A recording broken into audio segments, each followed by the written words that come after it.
এই ভিডিওটো মই কৰিবলৈ ওলাইছো আদিশক্তিৰ পৰম দেৱীৰ যি 10 মহাবিদ্যা 10টা ৰূপৰ সাকাৰীকৰণৰ বাস্তৱৰ জগতত 10টা ৰূপত তেওঁ যি সাকাৰীকৰণ হৈ পেলাই তেওঁ প্ৰকাশ ঘটিছে আৰু নৱ দুৰ্গাৰ 9টা ৰূপ দুৰ্গা বা পাৰ্বতী মাৰ সৌম্য অৱস্থাৰ নৱ দুৰ্গা সেই 9টা ৰূপ আৰু এই 10টা ৰূপক লৈ আমি আলোচনাবিদ কৰিম ইতিমধ্যে মই খুব নিজৰ প্ৰফাইলত শ্বেয়াৰ কৰি আছো পোষ্ট কৰি আছো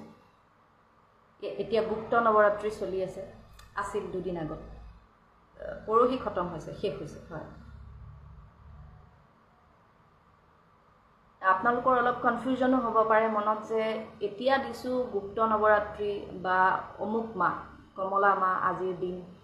বুলে 9th form of 10 মহাবিদ্যা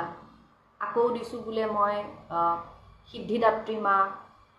9th form of নৱ দুৰ্গা এয়া কি মানে দুটা হয়তো বহুতেই নাজানিব পাৰে বহুতেই জানে সেই কাৰণে মই আহিছো আজি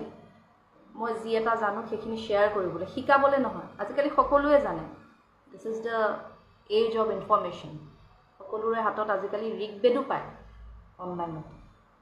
আৰু আজিকালি মানুহ শিকাটো ইচ্ছুক বহুত কম বয়সত বহুত মানুহ ইমান বেছি পণ্ডিত হৈ গৈছে ইয়াতো পাষ্ট লাইফৰ তেওঁলোকৰ বহুত ভাল ইনফ্লুৱেন্স আছে আৰু নহলে বা এইটো জনমতো বহুত সাধনা কৰি কষ্ট কৰি শিকিছে সেই কাৰণে মই কোনো শেয়াৰ কৰিবলৈ আহিছো বহুত কথা মই নাজানো আসলতে বহুত কথা শিকিবলৈ বাকি আছে কিন্তু যি কেটা জানো সে আপোনালোকৰ লগত ডিসকাস কৰিম ভাল লাগিব কিবা থাকিলে কমেন্টত জনাব মই এঞ্জেল হোপ শক্তি এথেনা মই ৰেকি হিলিং প্ৰেক্টিস কৰো এষ্ট্ৰোলজি প্ৰেক্টিস কৰো টেৰো ৰিডিংছ মই কৰো আৰু ইয়াৰ লগতে জড়িত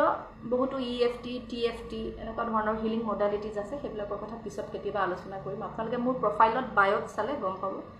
মই সংগীত সাধনাও কৰো well I am not a train singer আৰু সকলোতকৈ ডাঙৰ কথা আজি মই কি হিচাপে আপোনালোকৰ ওচৰলৈ আহিছো মই শিৱ শক্তিৰ কন্যা হিচাপে আপোনালোকৰ ওচৰলৈ আহিছো মই ভক্ত নহয় মই সাধকো নহয় মই জাস্ট কন্যা তেওঁলোকৰ যেনেকৈ আপোনালোকো সন্তান মই ঠিক সন্তান হিচাপে আহিছো ভক্ত হ'বলৈ এতিয়াও বহুত মোৰ অনুভৱ হয় আত্মশুদ্ধিকৰণ বাকি আছে মোৰ আৰু সাধক হ'বলৈতো বহুত শিকিবলৈ বাকি আছে সাধনাৰ হেৰিয়াটো গতিকে মই নিজকে সন্তান বুলি ক'বলৈ পালে ভাল পাম এটো মানে সহজ হয় আৰু বহুত ভুল ত্ৰুটি মাফু হৈ যায় এটো কাৰণে সন্তান বুলি কৈছো আপোনালোকক স্বাগতম